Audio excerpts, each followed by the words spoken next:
الحمد لله رب العالمين، الصلاة والسلام على أشرف الأنبياء والمرسلين، سيدنا ونبينا وحبيبنا وشفيعنا ومولانا محمد وعلى آله وصحبه أجمعين. أعوذ بالله من الشيطان الرجيم. بسم الله الرحمن الرحيم. الذين آمنوا وتطمئن قلوبهم بذكر الله ألا بذكر الله تطمئن القلوب. صدق الله العظيم. بزرگان محترم، بھائیوں اور دوستوں، اللہ تعالیٰ نے جس دین کے لیے ہمیں منتخب فرمایا یا جس دین کے ماننے والوں میں ہمیں بنایا ہے، اس دین کو اللہ نے ہر طبقے والوں کے لیے بڑا آسان، بڑا سہل بنایا ہے. چنانچہ پڑھا لکھا آدمی، غیر پڑھا لکھا آدمی، مالدار ہو، غریب ہو، طاقتور ہو، کمزور ہو، بڑے طبقے کا ہو، چھوٹے طبقے کا ہو، بادشاہ ہو، امیر ہو، رعایا ہو، ہر ایک کے لیے اس دین پر عمل کرنا بڑا آسان اور بڑا سہل اللہ تعالیٰ نے بنایا ہے. اور اس دین کے اندر اللہ تعالیٰ نے بعض ایسی چیزیں لوگوں کے لیے عطا کی ہیں کہ جن چیزوں کے ذریعے بندہ اللہ تبارک و تعالیٰ کا قرب حاصل کرتا ہے. چنانچہ اللہ تعالیٰ کے قرب میں جس طرح سے نفل عبادات ہیں، اسی طرح سے اللہ تعالیٰ کا ذکر ایک ایسی چیز ہے جو انسان کو قلبی اعتبار سے بھی سکون فراہم کرتا ہے اور اللہ تبارک و تعالیٰ کا قرب بھی اسے عطا کرتا ہے. الذین آمنوا وتطمئن قلوبہم بذکر اللہ. اللہ نے تعریف کرتے ہوئے فرمایا وہ لوگ جو ایمان لائے اور ان کے دل اللہ کے ذکر سے مطمئن ہوئے. الا بذکر اللہ تطمئن القلوب. تعالیٰ فرما رہے ہیں کہ سن لو، آگاہ ہو جاؤ کہ اللہ کا ذکر ہی ایسی چیز ہے جس سے انسان کے دلوں کو اطمینان حاصل ہو سکتا ہے. دلوں کا اطمینان اللہ کے ذکر کے اندر. بزرگوں اور بھائیوں، ذکر انسان کے لیے اس طرح سے آسان بنایا گیا ہے، انسان کے لیے اس کے لیے کوئی قید و بند نہیں ہے، کوئی مخصوص ہیئت نہیں ہے، کسی مخصوص جگہ پر بیٹھنا اس کے لیے شرط نہیں ہے. چل رہا ہے، بیٹھا ہوا ہے، اپنے کام و کاج میں کہیں جا رہا ہے، سفر کر رہا ہے، پہلو پہ لیٹا ہوا ہے، ہر حال میں اس کے لیے ذکر کرنے کی گنجائش ہے اور وہ ذکر کر سکتا ہے. اتنا آسان عمل اللہ تعالیٰ نے دیا ہے، لیکن اس آسان عمل کے ساتھ ساتھ اللہ تعالیٰ نے اس عمل پر بڑے اجر و ثواب کا وعدہ کیا.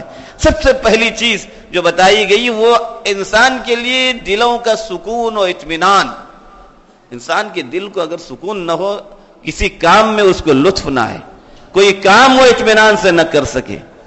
لیکن ذکر ایک ایسی چیز ہے جو انسان کو، اس کے دلوں کو اطمینان عطا کرتا ہے، اس کے اندر روحانی قوت پیدا کرتا ہے، جس روحانی قوت کی سب سے زیادہ انسان کے لیے ضرورت ہے. ان اذکار میں کچھ وہ اذکار ہیں جو صبح شام کے اذکار ہیں جن کی پابندی انسان کو بہت سی ناگہانی چیزوں سے حفاظت میں رکھتی، آفات و مصائب سے اپنے حفظ و امان میں رکھتی. چنانچہ وہ ذکر جو صبح شام کیا جاتا ہے، وہ ذکر اپنی جگہ پر، اس کی پابندی بھی ضروری. کچھ وہ اذکار ہیں جو نمازوں کے بعد پڑھے جاتے ہیں اور سوتے وقت پڑھے جاتے ہیں، اس کی بھی پابندی انسان کے لیے اس کی مصائب، اس کی مشکلات، اس کی تھکاوٹوں کو دور کرنے والے اور اس کے لیے سکون فراہم کرنے والے ہوتے ہیں. تسبحون اللہ وتکبرون وتحمدون 33 دبر کل صلاۃ. اللہ کے نبی صلی اللہ علیہ وسلم نے فرمایا کہ ہر فرض نماز کے بعد 33 دفعہ سبحان اللہ، 33 دفعہ الحمدللہ اور 33 دفعہ اللہ اکبر، اور پھر 100 کا جملہ اس طرح سے پورا کیا جائے لا الہ الا اللہ وحدہ لا شریک لہ لہ الملک ولہ الحمد وہو علی کل شیء قدیر. اللہ کے نبی نے فرمایا کہ انسان کے گناہوں کو اس طرح سے ختم کرتا ہے وَإِن كَانَتْ مِثْلُ زَبَدِ الْبَحْرِ، سمندر کے جھاگ کے برابر بھی کیوں نہ. 1 منٹ کا بھی عمل نہیں ہے.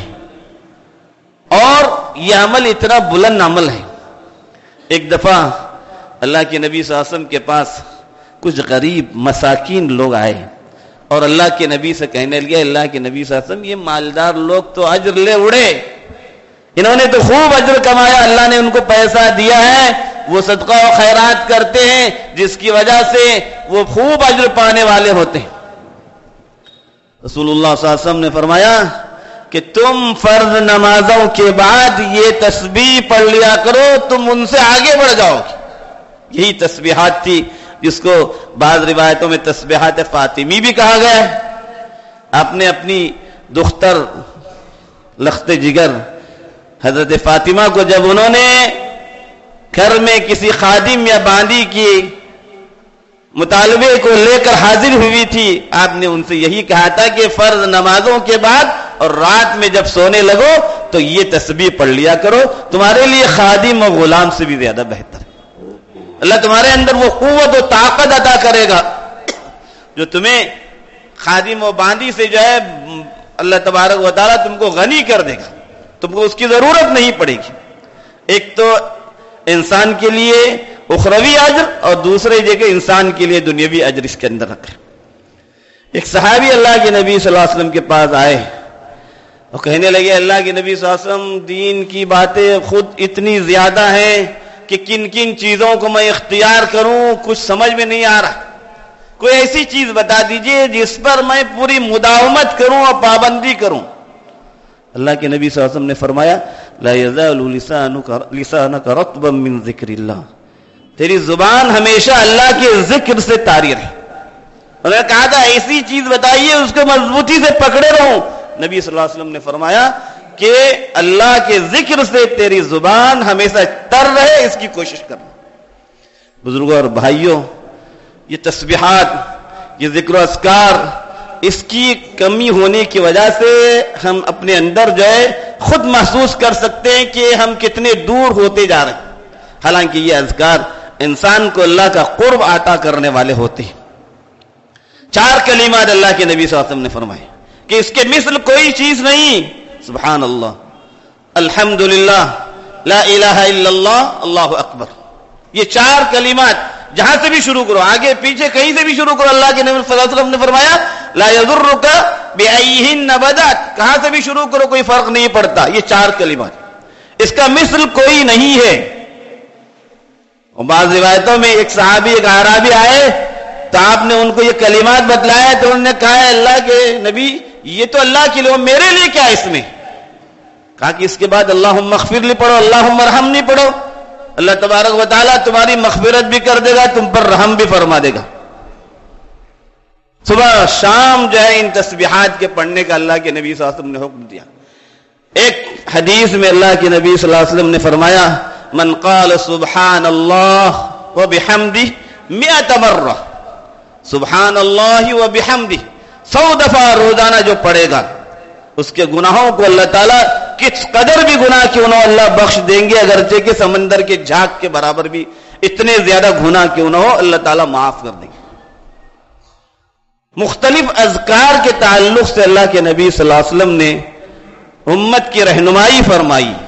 ان میں سے فرمایا حضرت ابو موسیٰ اشعری رضی اللہ عنہ ہے. ایک مرتبہ اللہ کے نبی صلی اللہ علیہ وسلم نے حضرت ابو موسیٰ اشعری رضی اللہ عنہ کو خطاب کرتے فرمایا الا ادلک علی کنز من کنوز الجنہ, کیا میں تمہیں جنت کے خزانوں سے آگاہ نہ کروں, واقف نہ کروں؟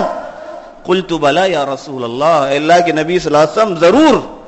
کیا خزانہ ہے اللہ کے عرش کا خزانہ؟ کنز من کنوز الجنہ, جنت کا خزانہ جو آپ فرما رہے ہو کیا ہے؟